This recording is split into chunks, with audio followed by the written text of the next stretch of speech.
I recently asked a bookseller friend to name her favourite young Australian novelists. One of the first names she suggested was Christos Tsiolkas. Now, I love Christos and his books, but the man is in his late 50s. I kind of blame Loaded, his 1995 debut. It was a sensation at the time. Everyone read it. It was all sex and drugs and youthful combative energy. They made a film of it with a young Alex Dimitriadis in the lead.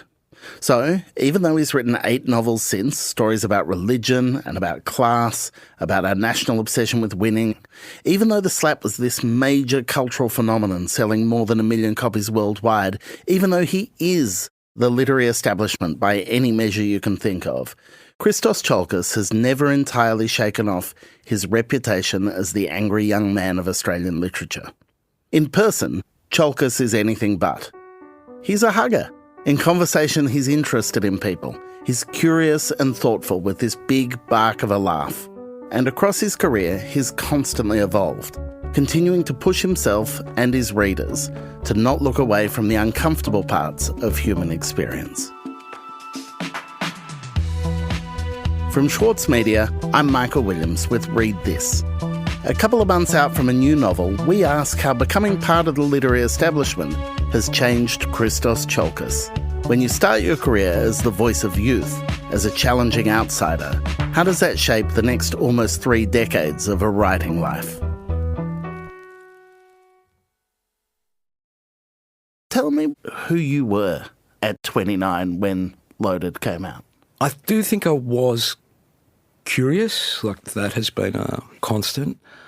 I think I was trying to prove to myself that I could be a writer and constantly struggling with the notion of whether I had the ability, I had the talent, those things to be a writer. I think I had that alongside, when I look back on it, a phenomenal confidence. Confidence is not the right word, actually, because it wasn't like I felt that I knew it all or that I so trusted my abilities that I could run roughshod across kind of critical opinion. But I had a drive, that's what it is. And I think one of the things that I would not have said to myself as a young man in my late 20s, because I would have been suspicious of the word, but in reflection now, I think I must have, and there has been ambition, that I was going to do this. And I was searching for a sense of myself in the world. I talk about this with so many of the young people in my life now, that process of coming out also, of course, in terms of being queer, but also just that coming out that we all do, regardless of where our sexuality is, about kind of saying, who are we in this world? What are we going to be in this world? I was someone who was still trying to work out a relationship with my family that was going to be strong enough to deal with a lot of conflicts around my sexuality, my choices, including the choice of the kind of vocation I wanted to pursue. And I don't think I found a wisdom about how to do that until much, much later. But you were also having to do that kind of coming out process through the prism of other people's perceptions of you as well. Like the public figure, Christos Tsiolkas, the author, was partly the answers you were giving and partly what was being imposed on you. Looking at some of those early reviews of Loaded, the conflation of Ari, your protagonist, with you. Now, Ari's 19, you were 29 at the time, you were clearly writing a character, but because the things that were preoccupying him around sexuality, around class, around, who he was, his relationship with his family, all of that stuff was overlaid over your life. And the temptation that always happens with a debut novel, it has to be heavily autobiographical.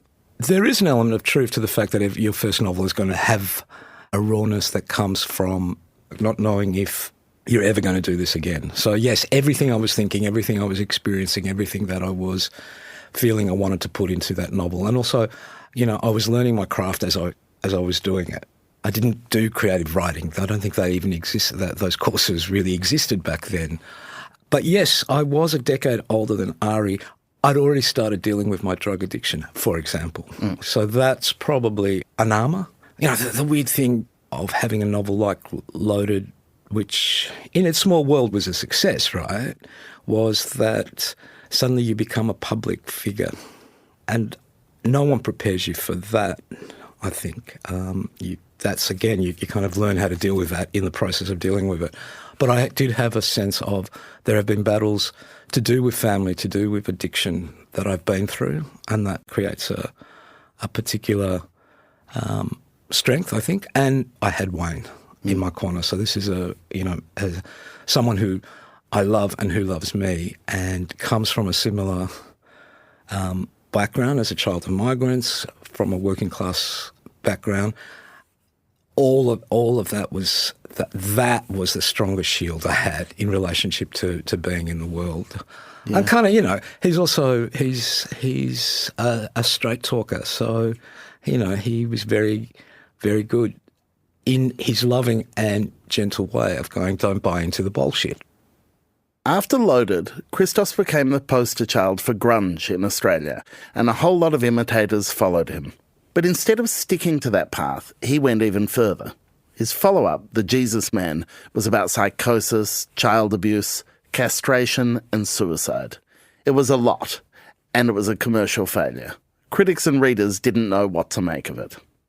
I actually do feel, and I can say this now at 57, actually I do feel a pride that I was trying to do something with that novel that was, for me, not wishing to repeat Loaded, to do Loaded 2, kind of wanting to explore what it meant to write fiction and to do it in a much more ambitious way. I mean, it's an ambitious novel, The Jesus Man.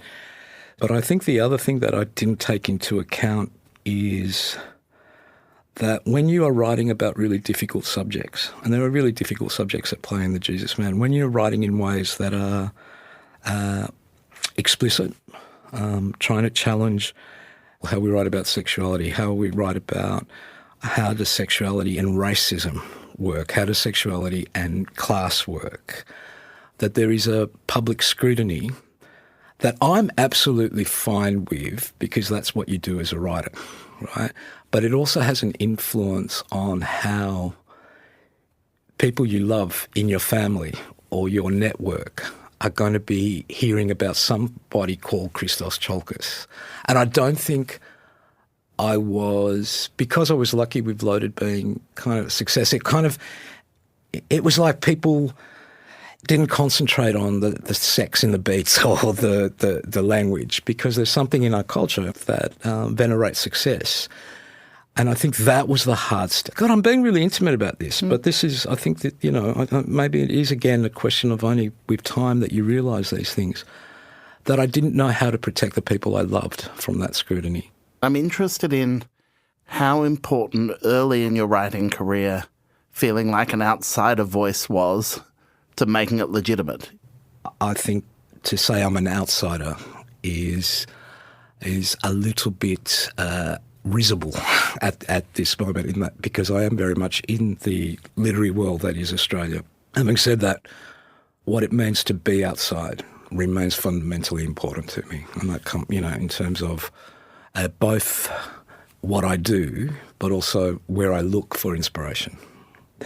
Going back to Loaded and reading it for the first time in decades, like really reading it, and there's the cringe of going, why did I use this word? Why, but I reminded myself of the influences that were there in my life and how important they were. And one of them was having had the fortune through my teacher at high school, Mr. Javier, to be introduced to Dostoyevsky, to be introduced to the existential novel. And that, realising that that's been an influence and remains an influence on me. Last year I reread all of Dostoyevsky. I think I may have talked to you about this, and that was elating to be reminded of a writer that I absolutely adore, and a gauntlet. Like kind of, you read his work and then you go, yeah, I've got to be better. I mean, not to be him, but to, at my age, I'm giving myself the space, and I didn't have this as a man in my late 20s, to rest into my life, into my relationship, to not feel like fear of missing out. I don't really have that anymore. I don't really care about that more. But when it comes to my work, I want to keep restless. Does that make sense? Oh, no, it absolutely does. That restless energy, I think, is part of what I'm so keen to talk to you about today, because I think it's there in all your work, is that you're clearly exhilarated by discomfort for yourself, like to challenge yourself to not kind of retread, to kind of find the edges of what you've done and work to those. Before we leave Dostoyevsky, though, I'm just interested, he strikes me as a writer who very much understands the novel as a moral project. And I'm interested in, both in your late 20s, but now, that relationship between morality and the novel. When I look back at every book I've written, the question of how to be good in the world is pivotal. It's there in the new book that I've written too, like kind of whether that's to be good in a general sense or how to be good in a relationship, how to be good in love, which is what the new novel's about. So yes, for me, I very much acknowledge that I am in that tradition. The thing that always strikes me for writers is that not only are you writing into a tradition, but with each new book, you're writing into your own tradition, if you like. You're writing into where this fits in your, for lack of a less pretentious word that I'm going to mispronounce, oeuvre. Yeah. There is that for you, I suspect, the slap was a real inflection point of suddenly, not just in terms of sales, but in terms of the kind of ubiquity of that book in the culture. There was a moment where your relationship with your readers, I think, changed fundamentally, or perhaps your idea of who your readers were. What effect did that have on you creatively? The Slap was the first novel where there was a period where I didn't know what I was going to write next, and I think that is not a surprise. Undoubtedly, I had a notion of selling out that even using that phrase now feels a little bit old-fashioned, right? But yes, that, and also because of I had the love of the great novel, but also the excitement I had as a young kid. First reading someone like Genet or John Reschi, the Mexican-American writer, kind of the radical queer work that took on being an outsider as, well, to talk about morality or the moral nature of what we do, that was what you did, that you did not hide from that. You did, you weren't chasing mainstream success. You were wanting to do something that was experimental or different. I think it took me a long time to realise I'm not that kind of writer. Okay, that actually really good experimental writing is frickin' hard, really, really hard to do. While he may have realised that more experimental forms were not for him, Christos remained determined to push boundaries with what he wrote about. Even when he became a staple of book clubs and high school reading lists, he never stopped writing about sex and bodies in all their grossness and glory. That's after the break.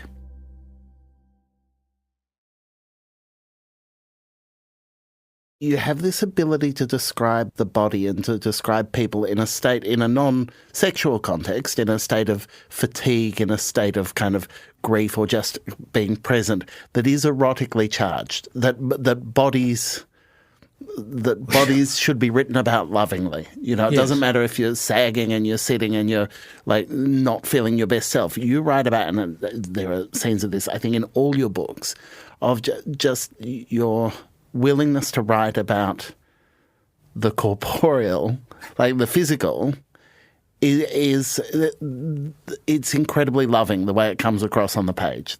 I find bodies endlessly fascinating, and it's not like I have a strict vision of what the body should be, and we are constantly in the body, right? That's it is one thing I do say to a few times that I do take writing classes or speak is use all your senses. Yeah. And that, and that smell and that's touch and that's, that is how we are in the world. But I actually think you're not allowing yourself the ability to write in the best range that the English language has there to offer you if you resist the sensual. I think that there is something about our relationship to not Britain but England in particular that has been so dominant for a long, long time in post-colonial Australian culture that exists really firmly, in particular amongst the bourgeois class, if you like. And with changes that are happening, that literature and the arts are still dominated by that class, right? I'm not romanticising some kind of Greek sensual world that I also have access to. But I do think the love of the body that you were referring to, that's in my work, it comes from, in part, having, a foot in that world as well, And that's where I feel really, really fortunate. I've got this Greek heritage. I was going to say that you assert your Greekness nowhere more than the erotic, the physical, because the Anglo tradition of Australia is just not equal to it. No, and that to me is the change that I really hope will happen over the next couple of decades. That as different kind of voices are heard and find expression, that we will lose that fear and that terror of the erotic. The reality is, one of the most dynamically complex aspects of being human is our relationship to sex and to desire and to fantasy, and it can be the locus of the most beautiful exchanges you can have with another person, with a person whether you love them or it's just an encounter that happens in 10 minutes that will never leave your imagination, and it can be the source of some of the greatest suffering and terror. All right, but that is part of the human experience, and to be fearful of looking at it, to me, is I've never understood it.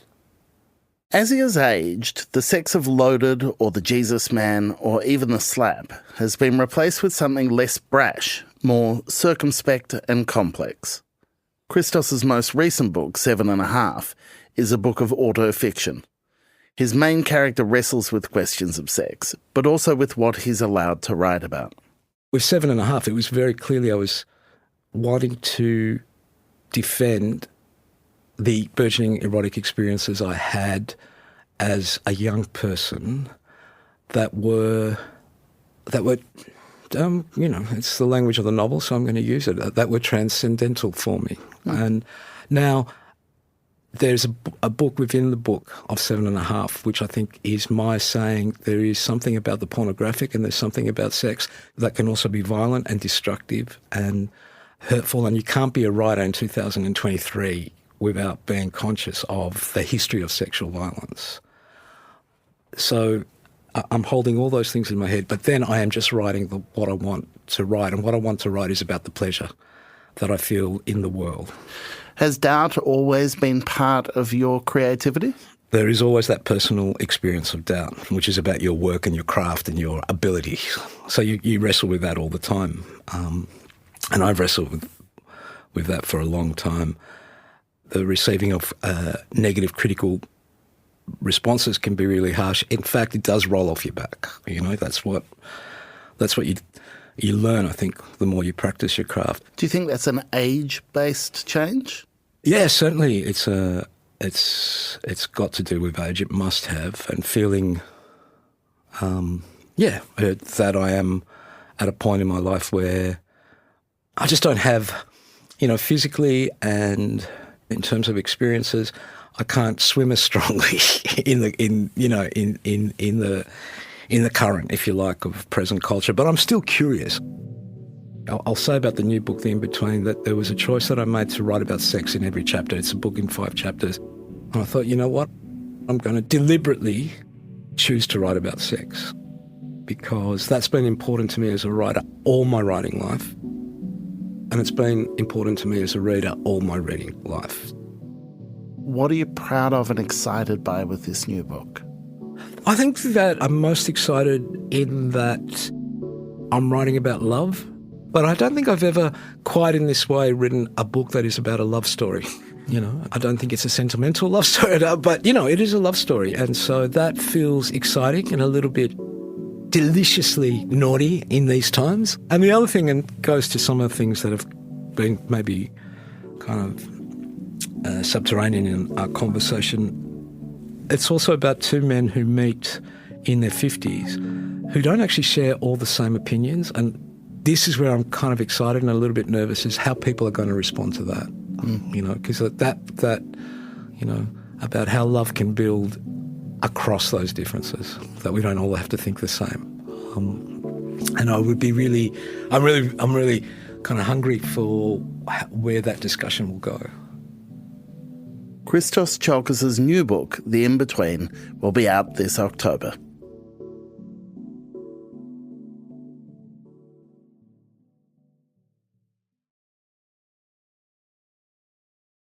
Before we go, I wanted to let you know what I've been reading this week. Like many people, I became briefly obsessed with Schitt's Creek at some point during the COVID lockdowns. Just the right balance of barbed, mean humour and syrupy sentimentality for me. One of its writers, Monica Heisey, has brought out her first novel. It's about a painful divorce. It's called Really Good Actually, and it's very funny. And I wanted to shout out what I think is possibly the best Australian book of last year. When we were chatting to Christos for this week's episode, and to Helen Garner for episode 1, both of them singled this book out for praise. It's called Childhood. It's a memoir by Melbourne writer Shannon Burns. I loved it. It's about class and poverty and growing up, and I can't recommend it enough. Nor can Helen and Christos if that tips you over the edge. You can find these books and all the others we mentioned at your favourite independent bookstore. Or, if you want to listen to them as audiobooks, you can head to the Read This reading room on Apple Books at apple.co/readthis. There's a link in our show notes. That's it for this week's show. If you enjoyed it, please tell your friends about it and rate and review us. I look at it obsessively. Read This is produced by Clara Ames and edited by Sarah McVie. Original compositions are by Zoltan Fecho, and the mixing is by Travis Evans. Thanks for listening. See you next week.